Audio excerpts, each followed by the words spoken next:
About 5 years ago, a friend asked me to stay at his father's house in Independence, Oregon, while he was out of the country. There were animals to care for, and some general farm work needed to be done. I agreed to stay and help. After all, it was out in the country, and it was a break from the city and a chance to have some quiet and relaxation. Or so I thought. The first night, I was sitting in the living room and the television was off, because I was making a pallet to sleep on the couch. I had just put the blanket down and was about to lie down when I heard something outside. I sat down for a minute and just listened. It was definitely coming from right outside the window, so I pulled back the curtain to look. Of course, nothing was there.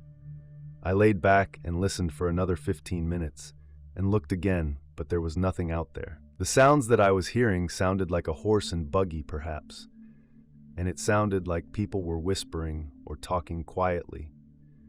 I decided to stay up because I was getting freaked out. I did not sleep until after the sun was coming out that morning.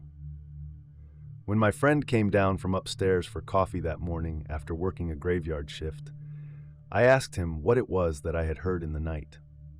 He told me that I was not the first person to have heard that same thing. He then told me a story about something he and his girlfriend had experienced. He said they were in the downstairs bedroom on the bed, and it began to shake.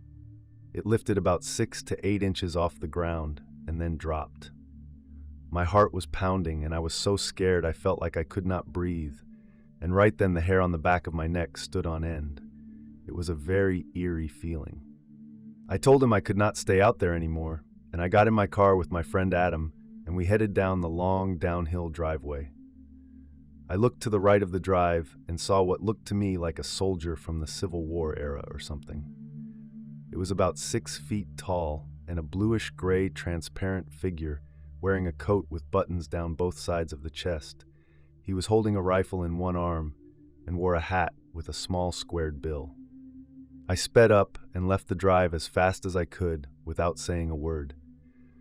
Down the road, I stopped the car and turned to Adam. At that time, he asked me if I had seen something at the bottom of the hill. When I didn't respond, he explained the exact thing I had seen. I knew then that I was not losing my mind. It was really there. Needless to say, I did not go back after that day.